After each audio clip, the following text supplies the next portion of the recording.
ഈ വീഡിയോയിൽ പൈത്തണിലെ important data സ്ട്രക്ചേഴ്സിനെ കുറിച്ചാണ് നമ്മൾ ഡിസ്കസ് ചെയ്യുന്നത്. പൈത്തണിൽ ഇമ്പോർട്ടൻ്റ് ആയിട്ട് 3 ഡാറ്റ സ്ട്രക്ചറാണുള്ളത്: ലിസ്റ്റ്, ടപ്പിൾ, ഡിക്ഷണറി.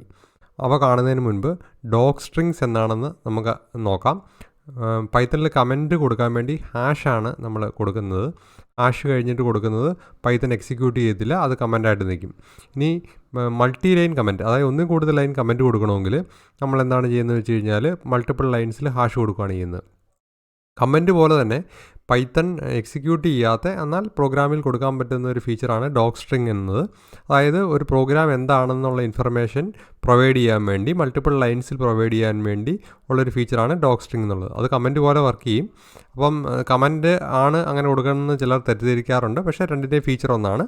അപ്പം അത് പ്രോഗ്രാം എക്സിക്യൂട്ട് ചെയ്യാത്തതുകൊണ്ട് നമുക്ക് കമൻറ്റ് പോലെയുള്ള കാര്യങ്ങൾ, പ്രോഗ്രാമിനെക്കുറിച്ചുള്ള പ്രോഗ്രാമിൻ്റെ പേരെന്താണ്, അത് ആരാണ്, ഓതർ ആരാണ്, ഈ ഫംഗ്ഷൻ അല്ലെങ്കിൽ പ്രോഗ്രാം എന്താണ് ചെയ്യുന്നത്, അങ്ങനെയുള്ള ഇൻഫർമേഷൻ ഇൻക്ലൂഡ് ചെയ്യാൻ വേണ്ടിയാണ് ഡോക്സ്ട്രിങ്സ് യൂസ് ചെയ്യുന്നത്.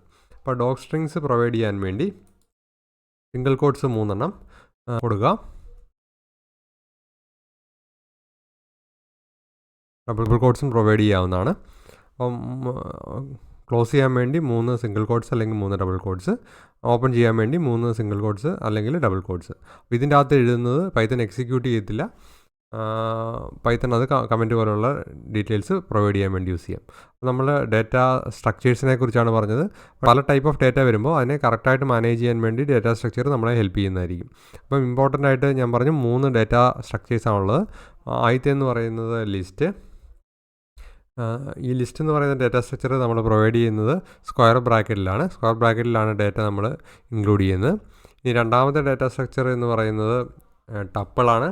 ടപ്പിൾ നമ്മൾ റൗണ്ടഡ് ബ്രാക്കറ്റ്സിലാണ് പ്രൊവൈഡ് ചെയ്യുന്നത്, ഫങ്ഷൻസ് പ്രൊവൈഡ് ചെയ്യുന്ന പോലെ.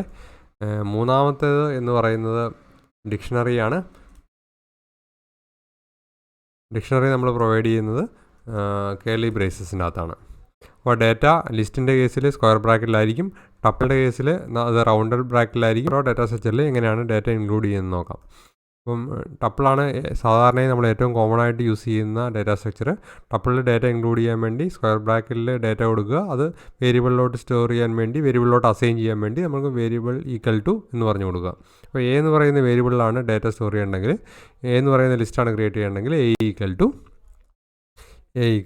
സ്ക്വയർ ബ്രാക്കറ്റ് ഓപ്പൺ ചെയ്യുക, ക്ലോസ് ചെയ്യുക, അതിൻ്റെ അകത്ത് നമ്മൾ ഡാറ്റ കൊടുക്കുക. ഡാറ്റ നമുക്ക് എന്ത് ഡാറ്റ വേണമെങ്കിലും പ്രൊവൈഡ് ചെയ്യാവുന്നതാണ്. അപ്പം നമുക്ക് 2 ഇൻറ്റിജറാണ് സ്റ്റോർ ചെയ്യണമെങ്കിൽ ഇൻറ്റിജർ കോമയായിട്ട് പ്രൊവൈഡ് ചെയ്യുക, 1, 2. ഇനി ഇതിൻ്റെ കൂടെ ഒരു സ്ട്രിങ്ങും കൂടെ വേണമെങ്കിൽ നമുക്ക് ഇൻക്ലൂഡ് ചെയ്യാവുന്നതാണ്. അപ്പം സ്ട്രിങ് ആണ് വേണ്ടെങ്കിൽ കോമ ഇട്ടിട്ട് അടുത്ത ഡാറ്റയായിട്ട് ഹലോ എന്ന് പറയുന്ന സ്ട്രിങ്, അല്ലെങ്കിൽ എന്ത് സ്ട്രിങ് ആണോ വേണ്ടത് അത് കോമയായിട്ട് അടുത്ത ഡാറ്റയായിട്ട് കൊടുക്കാവുന്നതാണ്. ഇനിയിപ്പം ഇതിൻ്റെ അകത്ത് നമുക്കൊരു ഫ്ലോട്ടിംഗ് പോയിൻറ്റ് നമ്പറും കൂടി ഇൻക്ലൂഡ് ചെയ്യണം. അങ്ങനെയാണെങ്കിൽ നമുക്ക് ഫ്ലോട്ടിംഗ് പോയിൻറ്റ് നമ്പർ കൊടുക്കാവുന്നതാണ്, 3.5 അല്ലെങ്കിൽ 3.4. ഇനി അതായത് ഞാൻ പറഞ്ഞു വരുന്നത് എന്താണെന്ന് വെച്ച് കഴിഞ്ഞാൽ, നമുക്ക് ലിസ്റ്റിൻ്റെ കേസിൽ എന്ത് ടൈപ്പ് ഓഫ് ഡാറ്റ വേണമെങ്കിലും ഇൻക്ലൂഡ് ചെയ്യാവുന്നതാണ്. അപ്പം അത് നമ്മൾ സിയുമായിട്ട് കമ്പയർ ചെയ്യുകയാണെങ്കിൽ സിയിൽ ഇൻറ്റിജർ അറയാണെങ്കിൽ അതിൻ്റെ അകത്ത് ഇൻറ്റിജർ വാല്യൂ മാത്രമേ പറ്റുള്ളൂ. പക്ഷേ പൈത്തൺ ലിസ്റ്റ് എന്ന് പറഞ്ഞു കഴിഞ്ഞാൽ ടൈപ്പ് ഇമ്പോർട്ടൻ്റ് അല്ല. ഒരു ലിസ്റ്റിൻ്റെ അകത്ത് തന്നെ നമുക്ക് എന്ത് ടൈപ്പ് ഓഫ് ഡാറ്റ വേണമെങ്കിലും ഇൻക്ലൂഡ് ചെയ്യുന്നതാണ്. ഫോർ എക്സാമ്പിൾ, നമുക്ക് വേണമെങ്കിൽ ഈ ലിസ്റ്റിൻ്റെ അകത്ത് വേറൊരു ലിസ്റ്റ് തന്നെ പ്രൊവൈഡ് ചെയ്യാൻ പറ്റും. അപ്പോൾ 1, 2, അപ്പോൾ അടുത്ത ലിസ്റ്റായിട്ട് 3, 4, ഹലോ എന്ന് പറയുന്ന സ്ട്രിങ്. അപ്പം ഈ ലിസ്റ്റിൽ എത്ര എലമെൻ്റ് ഉണ്ടെന്ന് ചോദിച്ചു കഴിഞ്ഞാൽ, ഈ ലിസ്റ്റിൽ 3 എലമെൻ്റ് ആണുള്ളത്. ആദ്യത്തേത് ഇൻറ്റിജറാണ്, രണ്ടാമത്തേതും ഇൻറ്റിജറാണ്, മൂന്നാമത്തേതെന്ന് പറയുന്നത് ഒരു ലിസ്റ്റാണ്. അപ്പം അങ്ങനെ 3 എലമെൻ്റാണ് ഉള്ളത്. അപ്പം ഏത് പ്രോഗ്രാമിംഗ് ലാംഗ്വേജിനെയും പോലെ ലിസ്റ്റിൻ്റെ ഒരു ഇൻഡെക്സ് ഉണ്ടാവും. ഇൻഡെക്സ് സ്റ്റാർട്ട് ചെയ്യുന്നത് 0 എന്നാണ്. അപ്പം 0th ഇൻഡെക്സിലുള്ള വാല്യൂ എന്ന് പറയുന്നത് 1 ആണ്, ഫസ്റ്റ് ഇൻഡെക്സിലുള്ള വാല്യൂ എന്ന് പറയുന്നത് 2 ആണ്, തേർഡ് ഇൻഡെക്സിലുള്ള വാല്യൂ എന്ന് പറയുന്നത് ഒരു ലിസ്റ്റാണ്. അതിൽ 3 എലമെൻ്റ് ഉണ്ട്, 3ഉം 4ഉം ഹലോയും. അതാണ് ലിസ്റ്റിനെ കുറിച്ച് എനിക്ക് പറയാനുള്ളത്. ഇനി ടപ്പിൾ എന്ന് പറഞ്ഞു കഴിഞ്ഞാൽ നമുക്ക് റൗണ്ടഡ് ബ്രാക്കറ്റിലാണ് ഇൻക്ലൂഡ് ചെയ്യേണ്ടത്. അപ്പം ബി എന്ന് പറയുന്ന വേരിയബിളിൽ ഒരു ടപ്പിൾ നമ്മൾ കൊടുക്കാനാണെങ്കിൽ റൗണ്ടഡ് ബ്രാക്കറ്റ് ഓപ്പൺ ചെയ്യുക, ക്ലോസ് ചെയ്യുക, അതിൻ്റെ അകത്ത് വാല്യൂസ് പ്രൊവൈഡ് ചെയ്യുക. അപ്പം ഇത് നമുക്ക് ഇൻറ്റിജർ ആഡ് ചെയ്യാം, സ്ട്രിങ് ആഡ് ചെയ്യാം, അല്ലെങ്കിൽ അതിൻ്റെ അകത്തൊരു ലിസ്റ്റ് ആഡ് ചെയ്യാം. ഏത് ടൈപ്പ് ഓഫ് ഡാറ്റ വേണമെങ്കിലും ടപ്പിൾ ഓരോ എലമെൻ്റ് ആയിട്ട് കൊടുക്കാം. ഓരോ എലമെൻറ്റിനെ സെപ്പറേറ്റ് ചെയ്യാൻ വേണ്ടി കോമ ഇടണം. അപ്പോൾ 2 ഇൻറ്റിജറാണ് കൊടുക്കണമെങ്കിൽ 2,3 എന്ന് കൊടുക്കുക. ഇനി അതല്ല ഒരു സ്ട്രിങ് അതിൻ്റെ കൂടെ വേണമെങ്കിൽ നമുക്ക് അത് കോമ ഇട്ടിട്ട് ഒരു സ്ട്രിങ് ആയിട്ട് പ്രൊവൈഡ് ചെയ്യാം. ഇനി അതല്ല ഇതിൻ്റെ കൂടെ നമുക്കൊരു ലിസ്റ്റ് വേണമെങ്കിൽ അല്ലെങ്കിൽ ഒരു ടപ്പിൾ വേണമെങ്കിൽ അതും നമുക്ക് പ്രൊവൈഡ് ചെയ്യാൻ പറ്റുന്നതാണ്. അപ്പം ഇപ്പോൾ ഇത് പ്രിൻറ്റ് ചെയ്യുവാണെങ്കിൽ നിങ്ങൾക്ക് കാണാൻ സാധിക്കും. ഇപ്പം നമ്മൾ വേരിയബിളിൽ പ്രിൻറ്റ് ചെയ്യുന്ന നേരത്തെ കണ്ടതാണ്. ഇപ്പോൾ ബി എന്ന് പറയുന്ന ടപ്പിളാണ് പ്രിൻറ്റ് ചെയ്യണമെങ്കിൽ പ്രിൻറ്റ് ബി എന്ന് കൊടുക്കുക. അപ്പം ഇത് റൺ ചെയ്ത് കഴിഞ്ഞാൽ നമുക്ക് കാണാൻ പറ്റും ഇതിലെ എലമെൻറ്റ്സ് എന്ന് പറയുന്നത് 2, 3, ABC എന്ന് പറയുന്ന സ്ട്രിങ്, അത് കഴിഞ്ഞൊരു ലിസ്റ്റ്. അപ്പം ഇതിൻ്റെ ഇൻഡെക്സ് നമ്മൾ 0യിൽ നിന്നാണ് സ്റ്റാർട്ട് ചെയ്യുന്നത്. അപ്പോൾ 0th ഇൻഡെക്സിൽ 2 ഉണ്ടാവും, ഫസ്റ്റ് ഇൻഡെക്സിൽ 3 ഉണ്ടാവും, സെക്കൻഡ് ഇൻഡെക്സിൽ ഒരു ABC എന്ന് പറയുന്ന സ്ട്രിങ് ഉണ്ടാവും, തേർഡ് ഇൻഡെക്സിൽ 1, 2 എന്ന് പറയുന്ന ഒരു ലിസ്റ്റാണ്. അപ്പോൾ ഇതാണ് ലിസ്റ്റ് എന്ന് പറയുന്ന ഡാറ്റാ സ്ട്രക്ചർ. ഇനി ഡിക്ഷണറി എന്ന് പറഞ്ഞ ഡാറ്റാ സ്ട്രക്ചറുണ്ട്. ഡിക്ഷണറി എന്ന് പറയുന്ന ഡാറ്റാ സ്ട്രക്ചറിൽ നമ്മൾ കേർലി ബ്രേസ് ആണ് യൂസ് ചെയ്യുന്നത്. ഒരു കീ വാല്യൂ പെയർ ആയിട്ടായിരിക്കും നമ്മളതിൽ ഡാറ്റ സ്റ്റോർ ചെയ്യുന്നത്. അപ്പോൾ 2 എലമെൻറ്റ്സ് ഉണ്ടാവും, കീയും വാല്യൂസും. അപ്പോൾ നമ്മളത് കോളൻ വെച്ചിട്ടായിരിക്കും സെപ്പറേറ്റ് ചെയ്യുന്നത്. അപ്പം ഞാൻ ഒരു ഡിക്ഷണറി ക്രിയേറ്റ് ചെയ്യുകയാണ്. ഡിക്ഷണറിയിൽ ഞാൻ പറഞ്ഞത് കീ വാല്യൂ പെയറാണ്. കീ 2 എലമെൻറ്റുമാണ്, ഒരു കീയും വാല്യൂവും. അത് കോളൻ വെച്ചിട്ട് സെപ്പറേറ്റ് ചെയ്യും. ഓരോ എലമെൻറ്റും നമ്മൾ നേരത്തെ പറഞ്ഞ പോലെ ഓരോ എലമെൻറ്റും നമ്മൾ കോമ വെച്ചിട്ട് സെപ്പറേറ്റ് ചെയ്യും. അപ്പം എ എന്ന് പറയുന്ന ഒരു കീ, അതിന് കറസ്പോണ്ടിങ് ആയിട്ടുള്ള വാല്യൂ എന്ന് പറയുന്നത് ബി എന്ന് പറയുന്ന ഒരു സ്ട്രിങ് ആണെന്ന് വിചാരിക്കുക. അപ്പോൾ ഇതാണ് ഒരു കീ വാല്യൂ പെയർ. ഇതാണ് ഒരു സിംഗിൾ എലമെൻറ്റ്. AB എന്ന് പറയുന്നതാണ് ഒരു സിംഗിൾ എലമെൻറ്റ്. അത് നമ്മൾ കോളൻ വെച്ചിട്ട് സെപ്പറേറ്റ് ചെയ്തിട്ടുണ്ട്. കോളൻ്റെ ലെഫ്റ്റുള്ളത് കീ, കോളൻ്റെ റൈറ്റിലുള്ളത് അതിൻ്റെ കറസ്പോണ്ടിങ് ആയിട്ടുള്ള വാല്യൂ. അത് പെയർ ആയിട്ടുള്ള ഡേറ്റ സ്റ്റോർ ചെയ്യാൻ വേണ്ടിയാണ് നമ്മൾ ഡിക്ഷണറി എന്ന് പറയുന്ന ഡാറ്റാ സ്ട്രക്ചർ കോമൺ ആയിട്ട് യൂസ് ചെയ്യുന്നത്. ഇനി നിങ്ങൾക്ക് നോക്കിക്കഴിഞ്ഞാൽ ലിസ്റ്റും ടപ്പിളും ഏകദേശം ഒരേപോലെയുള്ള ഡേറ്റയാണ് സ്റ്റോർ ചെയ്യുന്നത്. പക്ഷേ ഇത് തമ്മിലുള്ള ഇമ്പോർട്ടൻറ്റ് ഡിഫറൻസ് എന്താണെന്ന് വെച്ച് കഴിഞ്ഞാൽ ലിസ്റ്റിലുള്ള എലമെൻറ്റിനെ നമുക്ക് മോഡിഫൈ ചെയ്യാൻ പറ്റും.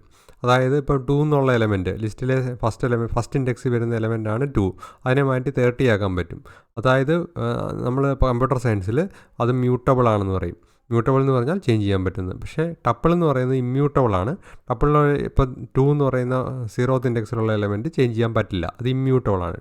അതാണ് ലിസ്റ്റും ടപ്പിളും തമ്മിലുള്ള ഒരു മേജർ ഡിഫറൻസ് എന്ന് പറയുന്നത്. ലിസ്റ്റ് മ്യൂട്ടബിൾ ആണ്, ടപ്പിൾ ഇമ്മ്യൂട്ടബിൾ ആണ്. ഇമ്മ്യൂട്ടബിൾ മീൻസ് അതിൻ്റെ വാല്യൂസ് ചേഞ്ച് ചെയ്യാൻ പറ്റില്ല എന്നാണ് അതിൻ്റെ മീനിങ്. ഇനി നമ്മൾ ഡിക്ഷണറിയിലോട്ട് തിരിച്ചു വരുവാണെങ്കിൽ, അപ്പോൾ കീ വാല്യൂ പെയറായിട്ട് ഞാൻ പ്രൊവൈഡ് ചെയ്തിട്ടുണ്ട്.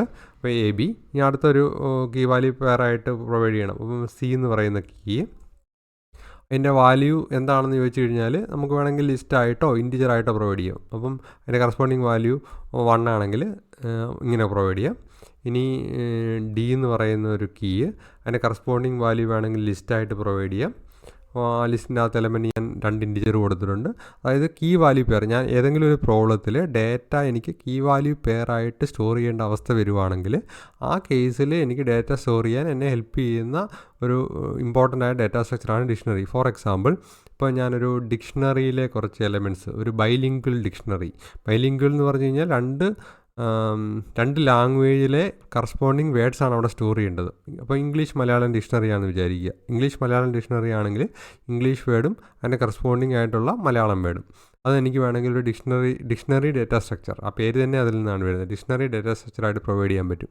അതായത് കീ എന്ന് പറയുന്നത് ഇംഗ്ലീഷ് മലയാളം ഡിക്ഷണറി ആണെങ്കിൽ കീ എന്ന് പറയുന്നത് ഇംഗ്ലീഷ് വേർഡ്, അതിൻ്റെ വാല്യൂ എന്ന് പറയുന്നത് കറസ്പോണ്ടിങ് മലയാളം വേർഡ്, അങ്ങനെ കോമ ഇട്ടിട്ട് എനിക്ക് ഡേറ്റ സ്റ്റോർ ചെയ്യാൻ പറ്റും. അപ്പോൾ അങ്ങനെയുള്ള പ്രോബ്ലംസിലാണ് നമ്മൾ സാധാരണയായിട്ട് ഡിക്ഷണറി എന്ന് പറയുന്ന ഡേറ്റാ സ്ട്രക്ചർ യൂസ് ചെയ്യുന്നത്. അപ്പം നമ്മൾ ഈ വീഡിയോയിൽ കണ്ടത് പൈത്തണിലെ ഇമ്പോർട്ടൻ്റ് ആയിട്ടുള്ള 3 ഡേറ്റാ സ്ട്രക്ചറുകളെ കുറിച്ചാണ്. List, tuple, dictionary. അപ്പോൾ അതിൻ്റെ അകത്ത് പിന്നെ കണ്ടത് ഇൻഡെക്സ് സ്റ്റാർട്ട് ചെയ്യുന്നത് 0യിൽ നിന്നാണ്. ലിസ്റ്റ് എന്ന് പറയുന്നത് മ്യൂട്ടബിൾ ആണ്. ടപ്പിൾ എന്ന് പറയുന്നത് ഇമ്മ്യൂട്ടബിൾ ആണ്. ഇമ്മ്യൂട്ടബിൾ എന്ന് പറഞ്ഞാൽ അതിൻ്റെ വാല്യൂ നമുക്ക് ചേഞ്ച് ചെയ്യാൻ പറ്റില്ല. കീ വാല്യൂ പെയർ ആയിട്ടാണ് ഡിക്ഷണറിയിൽ നമ്മൾ ഡേറ്റ സ്റ്റോർ ചെയ്യുന്നത്.